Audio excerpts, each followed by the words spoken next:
over to Superintendent John Bell. What an amazing day, Port Jervis. Thanks for coming out.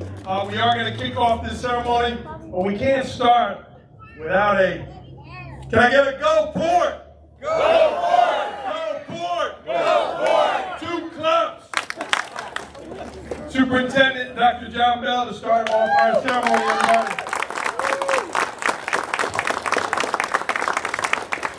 Thank you, Andrew. And if you don't know, Andrew Murat is our Director of Communications, former principal here, and he's right in his niche doing all this stuff, so we appreciate it very, very much. I promise this will be a short ceremony. There are no speeches by the politicians today. We'll have a few words from David Hoppy, one of the Happy Kids. I still call them the Happy Kids. And we'll have a proclamation read later on. But I just wanted to thank a few people at the very beginning. First of all, Assemblyman Carl Brabenek, if you could wave. Orange County District Attorney Dave Hubler. Orange Ulster BOCES District Superintendent and a dear friend of Port Jervis, Mr. Tom Bon Jovi. Our BOCES Assistant Superintendent for Operations and Business, Mark Coleman. Mark, thanks for being here. Our Orange County Legislator, Tommy T-Bone, Tommy Fagiano. Mayor Dominic Sicalese and the City Council members, thank you. Deer Park Supervisor Gary Spears and the Town Council members. And I'd ask if all of our current and former school board members who've been with us through all this effort, the planning, the public approval, the construction process, I'd ask if all those board members, past and present, would please raise their hands and wave.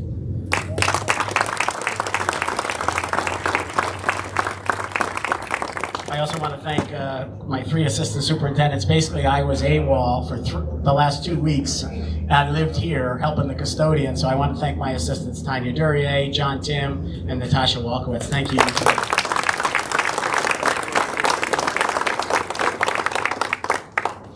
3 other people I want to recognize. Our East Main principal. He was principal of ASK for 12 years, and now he's kicking off the new building. Brett Cancredi and his assistants, Sadie Roosevelt and Matt Gennaro.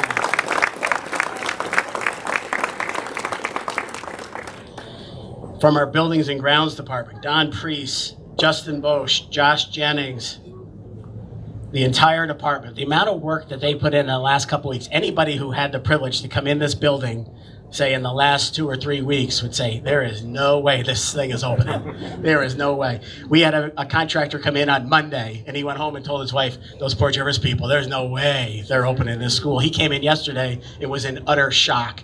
Our Buildings and Grounds crew worked 12, 14, 16 hours a day the last 2 weeks. Absolutely incredible. So my hat's off to everybody at B&G.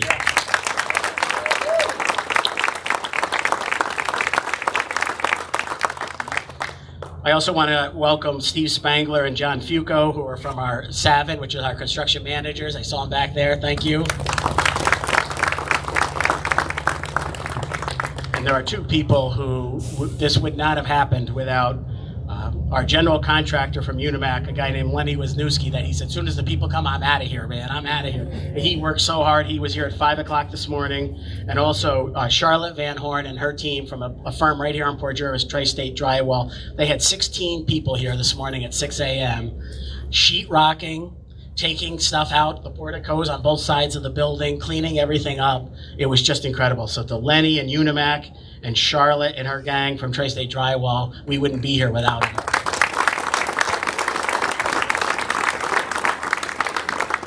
For those of you who don't know, we're coming to the very end right now of phases 1, 2, and 3. This school is phase 1, but it's $80 million worth of renovations to have everything ready for the start of school on Tuesday. It's the largest construction project in the history of the school district.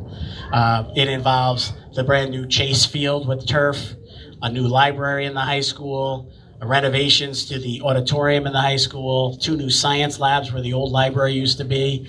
Over at ASK, making the conversion to make it the Port Jervis Middle School, included new band and chorus rooms, wood shop, home ec rooms, art rooms, all these things that weren't there as an elementary school are now there to make it a middle school. And anybody who's a football fan, they're about halfway done. They got here yesterday, and they're about halfway done with the turf out at Gwinnett Field. So if you get a chance today, take a walk down and see the turf and the new lights, and you'll see the beams in the air for the big video scoreboard that'll be going in next week as well.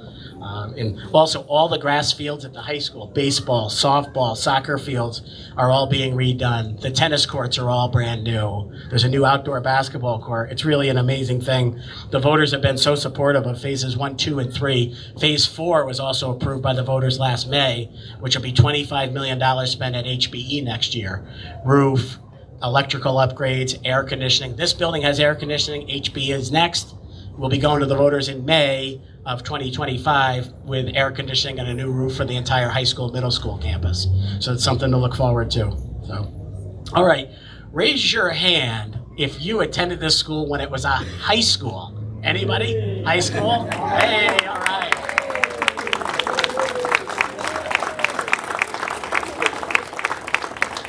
How about raise your hand if you attended it when it was a junior high or a middle school?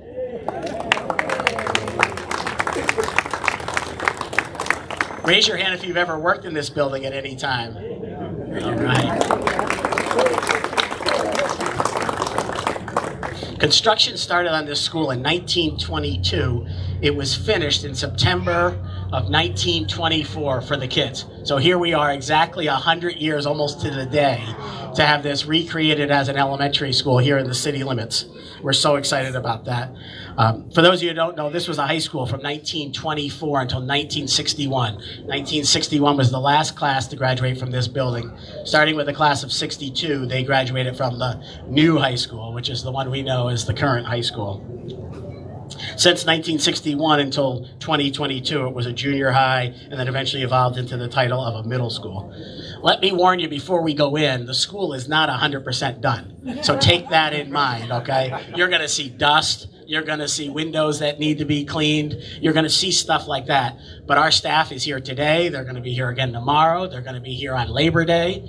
And then the contractors will also be back after hours starting on Tuesday doing any remaining pieces. But we've got our temporary certificate of occupancy so that we can open the building and do everything that's necessary for the kids to be here safely to occupy the spaces on Tuesday morning. But I hope when you see it, you'll be thrilled with it.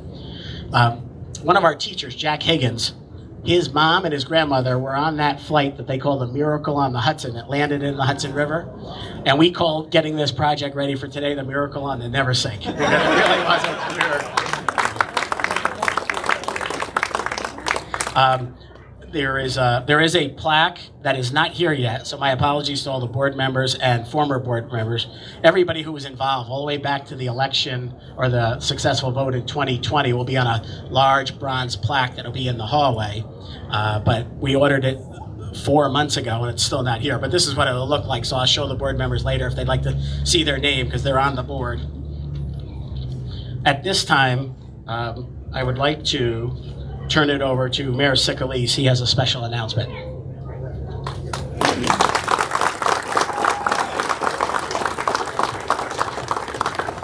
Thank you, Dr. Bell. And congratulations on this historic day. And congratulations to your staff.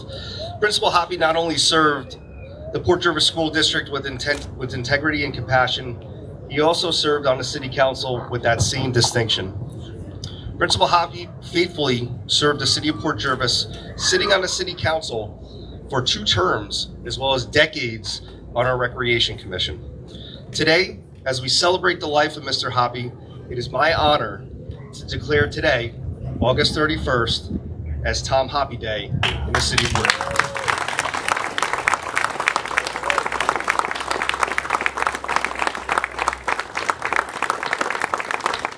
I have a proclamation here, and I'm going to present it to David and his family. Congratulations.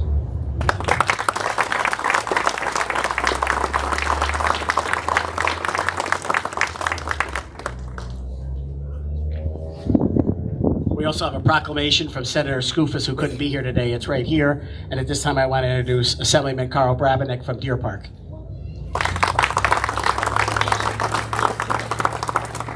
Good afternoon, Port Jervis. Let's hear it. So thank you, Dr. Bell. What a historic, wonderful day today. 100 years to the day when this school opened up, and we are dedicating it for the future of Port Jervis.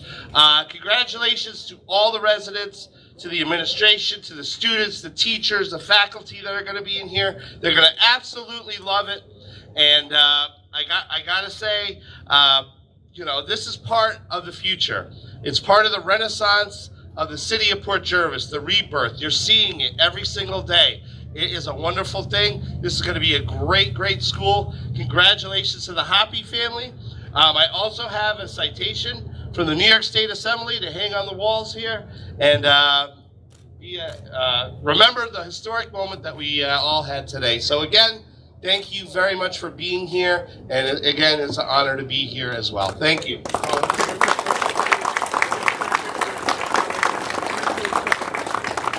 Hold it up. Pass them up. Ryan, we're on the phone.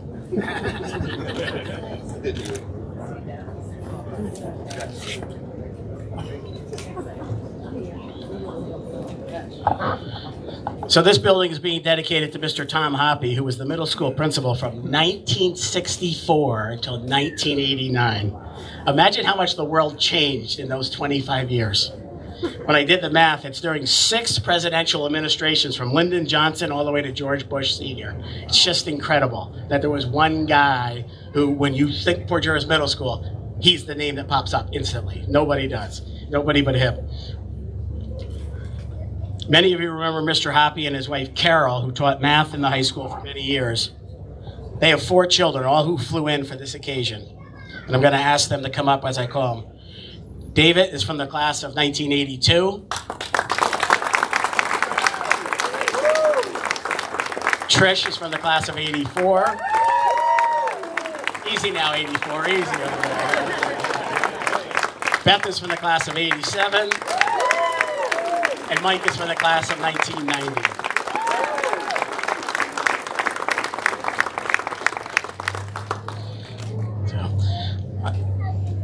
I really can't verify the accuracy of the statement, but I was told a few weeks ago David stepped outside the room and the other 3 voted 3-0 to have him be the speaker today because nobody else wanted to do it.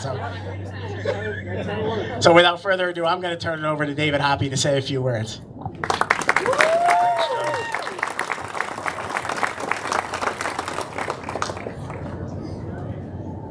Can you hear me? Can you hear me? Trish. What we're next? Battery check.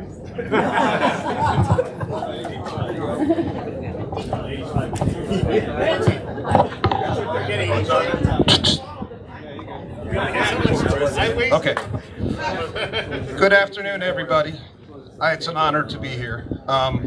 Superintendent Bell, school board members, both past and present, Mayor Seclise, Assemblyman, I'm going to butcher your name, Carl, Common Council members, Deer Park Council members, their Chief Gary Spears, current and former teachers and administrators, family members from near and far, students, friends, and members of the Port Jervis community.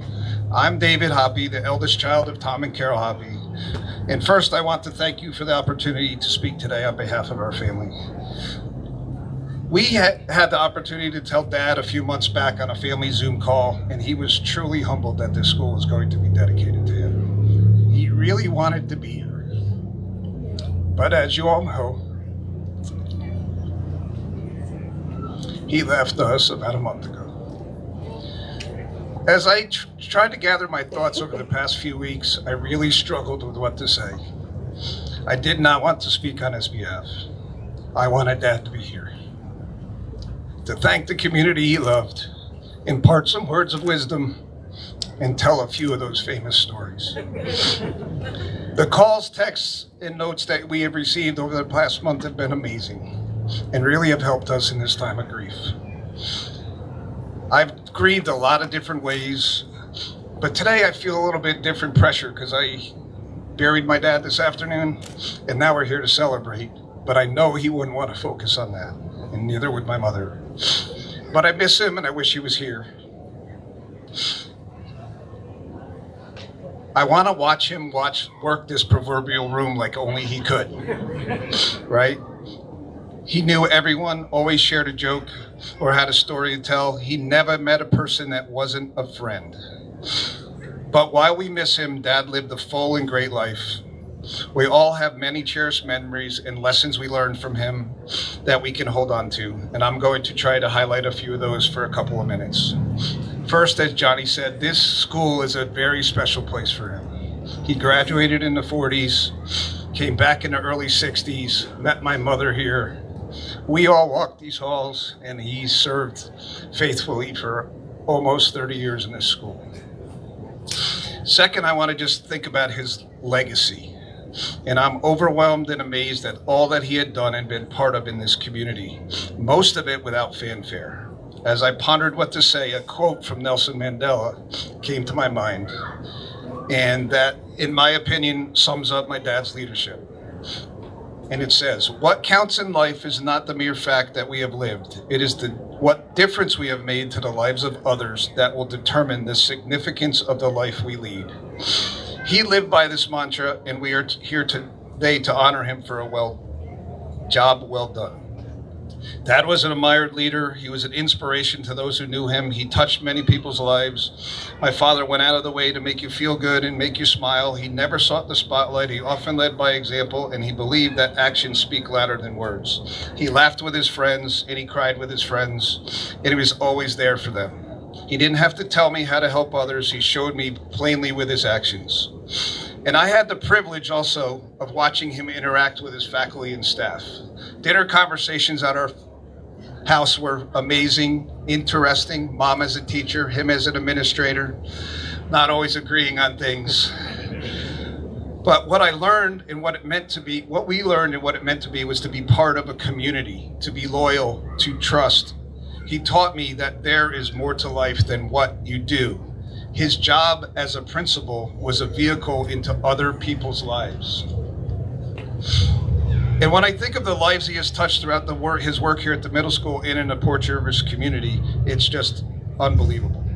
While leading the middle school, my dad assembled a wonderful group of educators that became a family and helped educate and raise generations of kids. I fondly recall my times here. What really stands out to me is the learning and excitement and laughter that permeated the schools. From Mrs. Cooper teaching us about sex and the healthy eating prunes, to Mr. Polanis and Mrs. McNally teaching us to square dance, Mr. Saul and Mr. Moyer conducting science experiments and learning history from Mr. Chukrin, and the important role Port Jervis played in New York history from Mr. Roberts, diagramming sentences with Mrs. Polanis, trying to solve those ridiculous train word problems for Mr. Peters, and making the warped cutting board in Mr. Winstead's shop class that Mom so proudly used. And finally, the books that I read in Mrs. Fenstermacher's class that changed the way I think about the world, like To Kill a Mockingbird. And I also remember wanting to hide under the auditorium seats with the Polanis kids when Dad and Mrs. Polanis danced at the amazing chorus and band concerts that Mr. Caliaco and Mrs. Saletti hosted every year. While I reflect on what I learned about him and listening to others, I thought about that school culture that he developed. It truly was a family. The culture of trust and camaraderie he built was crucial to the success of the school, as he knew he couldn't do it alone. He talked about how he had to surround himself with excellent and caring educators and shared stories with us since he retired about that. He admired his faculty greatly and appreciated their dedication. He brought a team atmosphere to the middle school. He welcomed new members with open arms. He was present in their lives, and he expected them to be present in their students' lives. He opened the doors for our house to them and always checked in on them during those times of need. I've had numerous stories about him and the little things that Dad did to help them and make them feel special. Like I said earlier, everyone has a story of Tom Hoppy. I remember many years ago on a visit to Port Jervis, the late Kevin Cunningham sharing his gratitude with me for what my father had done for their family and how he affected many people's careers. Since he passed, we have heard from numerous former educators, and it's amazing the impact he had on his life. And Maya Angelou said it best when she said, "I've learned that people will forget what you said, people will forget what you did, but people will never forget about how you make them feel." My father, that describes him to a T. In closing, I know my father would want me to leave you with a message. I believe he would think that today's school dedication isn't about the past. This beautiful new facility is about the future. It's about Port Jervis, specifically the kids, teachers, administrators, and parents who will benefit from this new school. It's about the excited and nervous kindergartners who will walk through these doors next week. It's about the relationships between teachers and students that will be built. It's about learning the life lessons that will happen. It's about the laughter and tears that the school community will share. It's about the future. These students walking through these doors next week are our future. They are Port Jervis's future. My hope is that this school will be a place of learning that is filled with laughter and love, a place where relationships are born and memories are made. And I know Dad is smiling down from heaven, knowing that his name will always be associated with this special place. Thank you.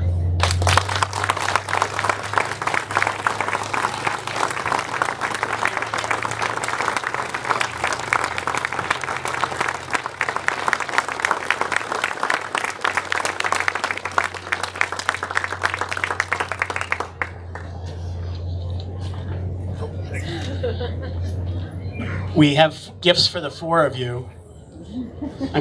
They look beautiful. Natasha decorated them, they did a great job.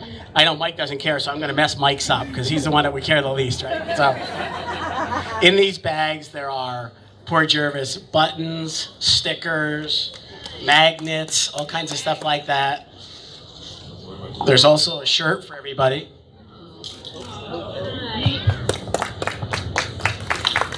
And it says, "It's a great day to be a Raider, Port Jervis pride."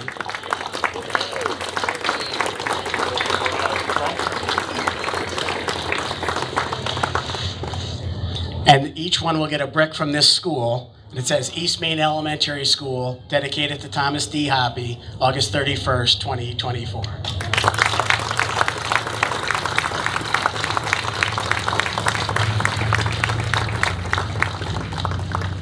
Okay, the messy one's Mike's. Thank you,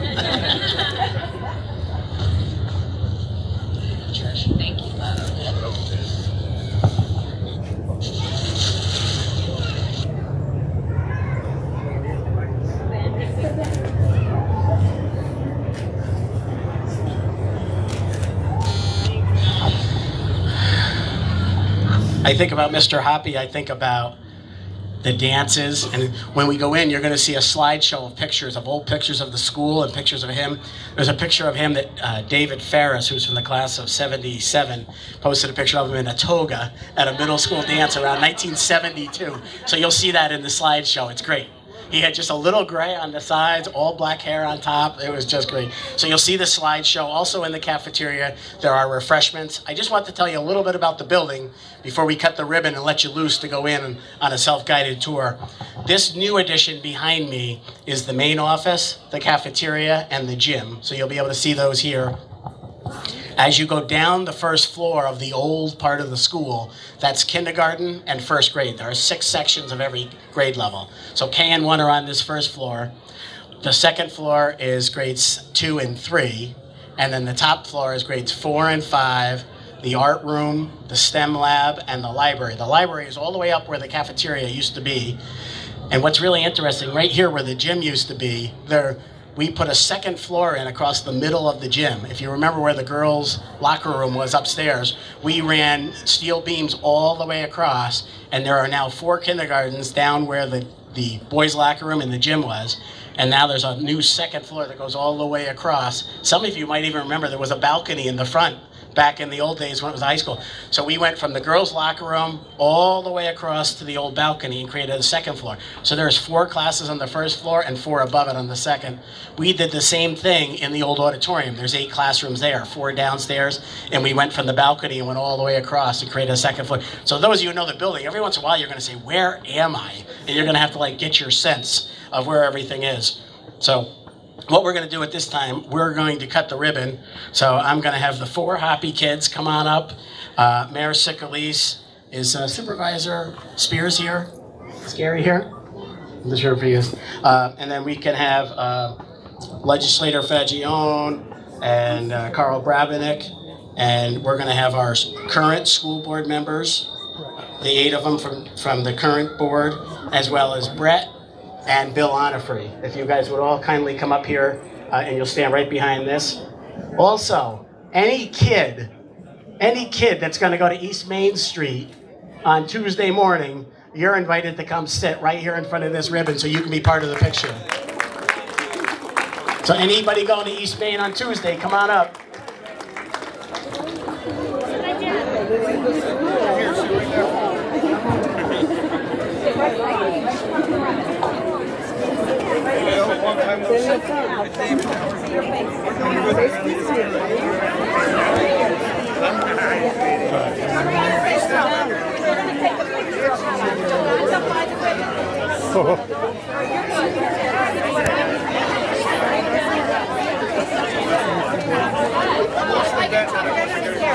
Over here. Over here, guys. Get behind. Your picture will be taken. Go sit behind there. Thanks.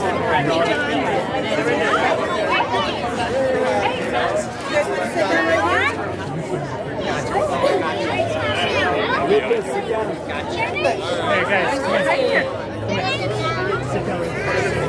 Don't hit any of the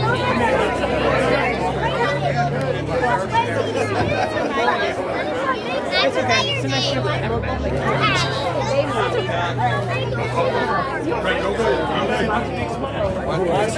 right, hold on. Are you ready? Ready. Ready? We're going to count out together. 1, 2, 3.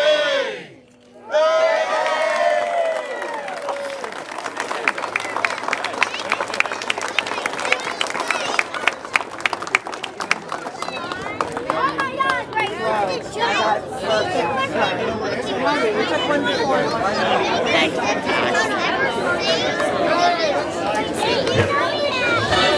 you.